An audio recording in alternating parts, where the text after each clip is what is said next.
Bismillahirrahmanirrahim. Assalamualaikum warahmatullahi wabarakatuh. Alhamdulillahi rabbil alamin.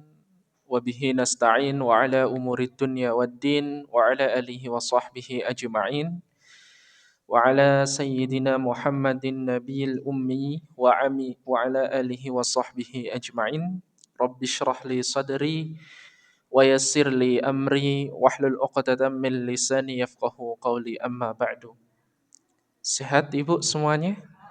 Alhamdulillah. Sepertinya nampaknya dari pagi sudah taklim ya Ibu ya. Alhamdulillah, setidaknya berarti sudah pemanasan ya. Tadi mungkin sudah capek, ngantuk, sekarang semangat lagi Ibu. Alhamdulillah, bersyukur kepada Allah Subhanahu wa taala pada kesempatan yang berbahagia ini, di pagi hari yang mulia ini, tentu kita selalu bersyukur kepada Allah Subhanahu wa taala. Mulai dari pagi sampai pada kesempatan kali ini, kita masih diberikan kesempatan oleh Allah. Kita masih diberikan kesempatan dan kemampuan untuk selalu mengisi hari-hari kita dengan hal-hal yang positif. Taklim kemana-mana kita lakukan. Silaturahim kesana kemari kita lakukan. Tak lain tak bukan hanya untuk mendapatkan ridho dan ampunan dari Allah Subhanahu wa ta'ala. Kedua kalinya salawat bertangkaikan salam, semoga senantiasa selalu tercurah kepada manusia paling mulia sepanjang masa, baginda Nabi besar Muhammad sallallahu alaihi wasallam, yang tentu sama-sama kita nantikan syafaatnya di yaumul qiyamah kelak. Jamaah yang dirahmati oleh Allah Subhanahu wa taala, dalam setiap kehidupan kita tentu kita seringkali melafazkan doa. Bahkan sampai detik ini saja sudah berapa doa yang Ibu panjatkan kepada Allah. Tadi mulai ta'lim sudah berdoa. Tadi ta'lim yang pagi mungkin sudah berdoa. Diakhiri dengan doa. Ba'da sholat subuh sudah berdoa. Berangkat keluar rumah sudah berdoa. Nah, jamaah yang dirahmati oleh Allah Subhanahu wa taala, sebenarnya kenapa sih kok manusia itu harus berdoa? Sepenting apa sih doa itu bagi orang yang beriman kepada Allah? Karena pada hakikatnya doa itu adalah fitrahnya manusia.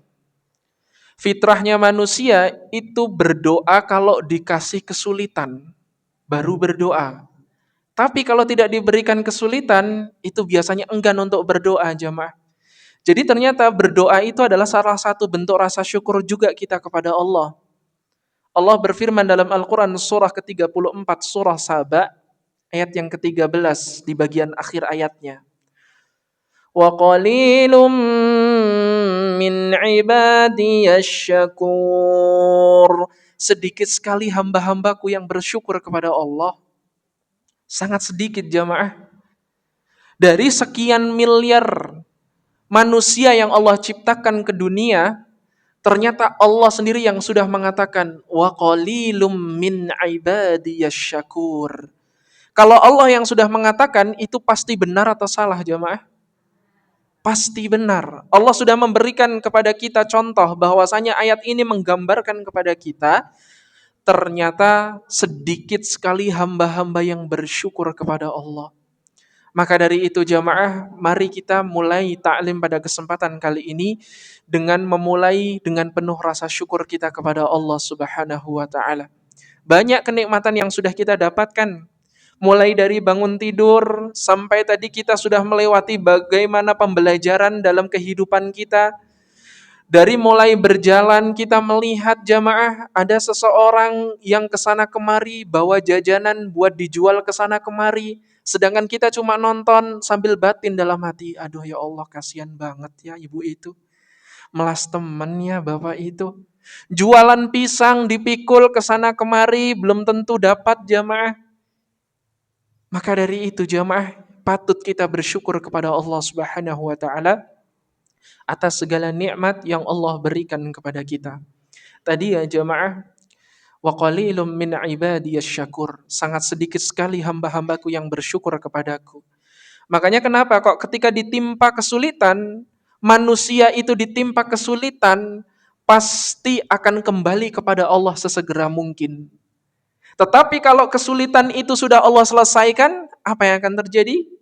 Mereka lupa kepada Allah. Dan ini lagi-lagi bukan saya yang mengatakan, jemaah. Allah yang mengatakan dalam Al-Quran surah Yunus ayat 12.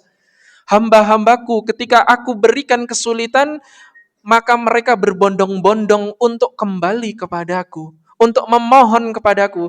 Tetapi ketika aku selesaikan masalahnya, ketika aku berikan kemudahan di setiap kesulitannya, maka sungguh mereka akan melupakan aku.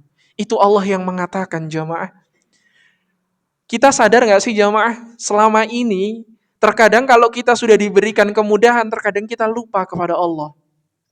Makanya seringkali kalau lupa, itu cenderung kepada salah, melakukan kesalahan. Kalau udah salah, kadang manusia itu nggak mau dihukum, jamaah. Makanya kan ada doanya. Rabbana la tu'akhidna in nasina au akhtana. Ya Allah, jangan hukum kami karena kami lupa ya Allah. Karena apa jemaah? Manusia itu cenderung lupa. Bahasa Arabnya lupa itu nasi. Nasi, makanya sering makan nasi jadi lupa. Padahal nasi itu makanan keseharian kita ya jemaah yang dirahmati oleh Allah.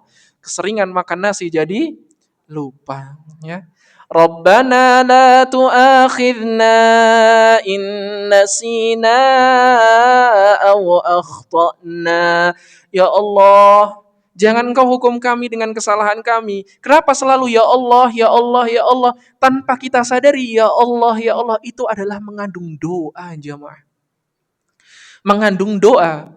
Jadi ternyata doa itu setiap kita melakukan aktivitas keseharian kita itu selalu lekat pada doa. Karena apa?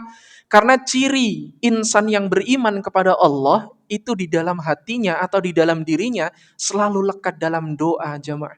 Makanya refleks terkadang kita jatuh, ya Allah. Atau melihat ada orang kecelakaan, ya Allah.